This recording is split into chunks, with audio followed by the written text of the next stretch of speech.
What's up, guys? This is going to be a guide for your Spear of Justice Hell mode. Want to get into covering a little bit of the dungeons. This is a 3-star dungeon.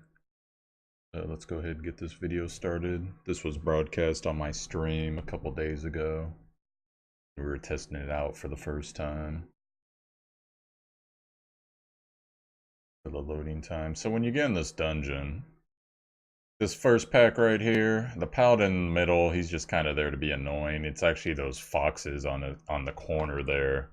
They deal deceptively good damage. They will hit you hard. Unfortunately, there is an effect. You can see the taunt on everybody for 7 turns there. That taunt, it automatically happens no matter what. So you're going to be hitting the dude in the center. So bring characters with some AoEs. Bring characters with some penetration. You see you got the shield right there. He procs a shield sometimes. Not quite sure what the dependent is, but you know, it's not a big deal with that character. As you can see there, we got the ice off on 2 characters. And we're just lighting them up with as much AoE as possible, trying to get the foxes down. I'm playing the Ellie right there on the left. This is our guild mania. We're doing a guild run here. So eventually we're going to get this fox down, but basically focus AoEs and you shouldn't have any problem, assuming you have some decent gear. To do this dungeon, you really should have your purple star. Should have some characters at 60 minimum. I would recommend at least 54, 56. Once again, it depends on. There's some RNG in this dungeon. You can get past the first couple phases probably with some level 50 characters, honestly, if you know, you gear them right, you rune them right, etc. But the last stage, it's a different thing. So once we get there, show it to you. Just about done with this pack here.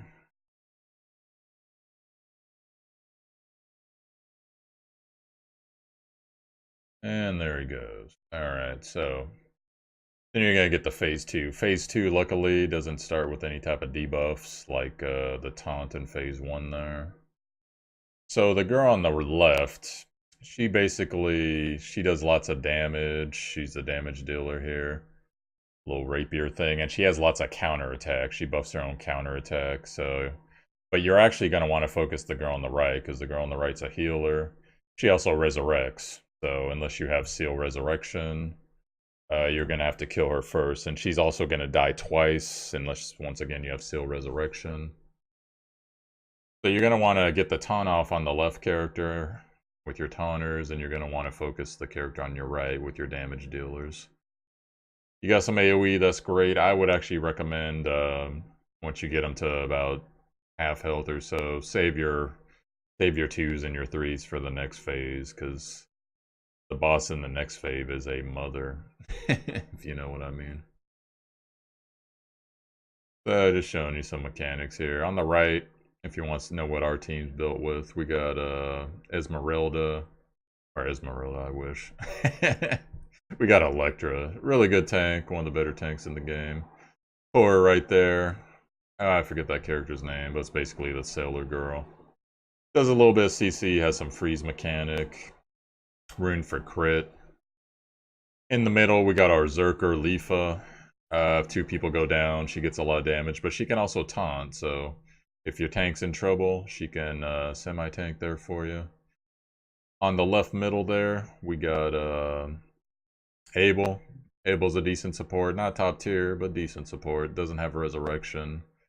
Has a pretty good shield, has a decent AoE heal, has some heal over times. And a defense down like most healers have on their auto attack. And then on the left, you got Ellie, highly underrated character.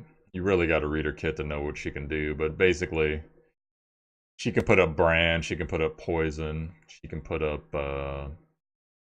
target, or mark rather. She can also defend, and once you get her 60, it heals the party, it also heals herself, increases her mitigation, puts her to sleep for a round. But while she's sleeping, she's mitigated, and also gives her 100% attack buff rather, so really good. Great character, very underrated in the meta. Eventually, when I get around to doing a video on characters, I'll be able to tell you more about her. But I would say right now between her and Surdik, they're both two of the most underrated characters in the game, especially for SSRs. And then SR, I would say Cordelia. She's another tank. Wind Elemental, pretty good. So we just about got this finished here. So now we're going to go end this fight right here. Now, when you're fighting her at first, it doesn't seem like she's really that crazy. But the problem is, the weaker she gets, the faster she attacks, the harder she hits, and the more she's critting. And every time she's critting, she's putting up a damage shield. So that's going to absorb damage for a turn. So really bring some penetration if you can afford it. Her passive, or excuse me, one of her attacks, it's going to hit the main character and then the two characters on the side. So that's her regular attack right there. That shield that Croy put up there, actually doing damage back to her whenever she breaks it. So that's another reason to have Electra as your tank. You get some mitigation. That right there, the Leafa buff, very powerful, increases crit damage, increases attack damage, increases damage reduction for the team. So you could see there, you just saw her little AoE attack. Now when she ultimates, right there, you see how hard that hit? You gotta be really careful. If she crits with that when she's below health and she has her buffs, you'll see right about when she gets to half health, you'll watch her put up some buffs. Nice Leafa hitting her pretty hard there. Getting close to taking Toru down. Toru with that big counter attack. Anchors away. Gets off the bleed. The legacy of Toru. Hell yeah. So we're getting close. So right there with the skill true, I'm trying to take her attack down. Unfortunately, it didn't proc. So she's starting to go crazy right now.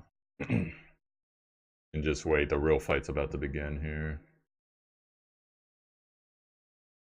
Right when you see that, I'll show you Justice. I mean, she's about to do her self buff. The crit chance, defense increased, attack speed increased. So you see on the turn marker now, she's pretty much going every other turn. She gets super fast and it gets really annoying. And every time she crits you, she puts that damage shield up. So she's mitigating. And she's mostly doing her AoE and her ult during this phase, unless there's counterattacks. That shield, by the way, it protects her for a round. So basically, when her next round comes up, she's basically immune to damage. So you can have a penetration effect go off, but you're not going to DPS the shield down. It's just straight immunity. As you can see, it procs a lot. Look at how many turns she's taken there in the bottom left. Pretty crazy, unless you got some penetration once again. You see, even our tank, who's geared to the gill right there. Horror going down. Even our tank's getting rocked right there. I put out the heal there to help out a bit, because I don't have any penetration damage till my ult comes off cooldown. So pretty much, you know, whenever her shield isn't up, because she's critting at least 50% of the time right now. Whenever her shield isn't up, you know, get your attacks out. If you got some mitigation there, just like Leafa just gave us right there. Got a shield here. She can penetrate through the shield though as well with her ultimate, so be extra careful of that. I forget if it's chance on hit or if it's just part of the skill, because I read her kit, but I've only read it once. Not super familiar with it. But on our team right now, Croy has a penetration ult. Leafa has a penetration ult. Croy being Electra over there on the right. And then I got a penetration ult, but we're just waiting for all our stuff to come off cooldown and attacking her whenever we get a chance, whenever the shield happens to be down. So pretty much, you know, you need some mitigation, you need some support, and you need at least 2 really good DPSs, hopefully as much penetration damage as possible.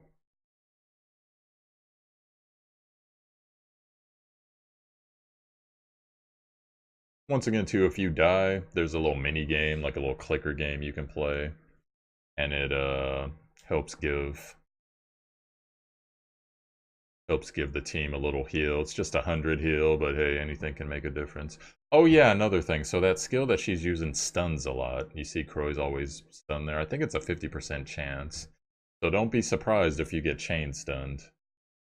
Chain stunning's very real. Anyways, this has been your guide for the 3-star Spear of Justice.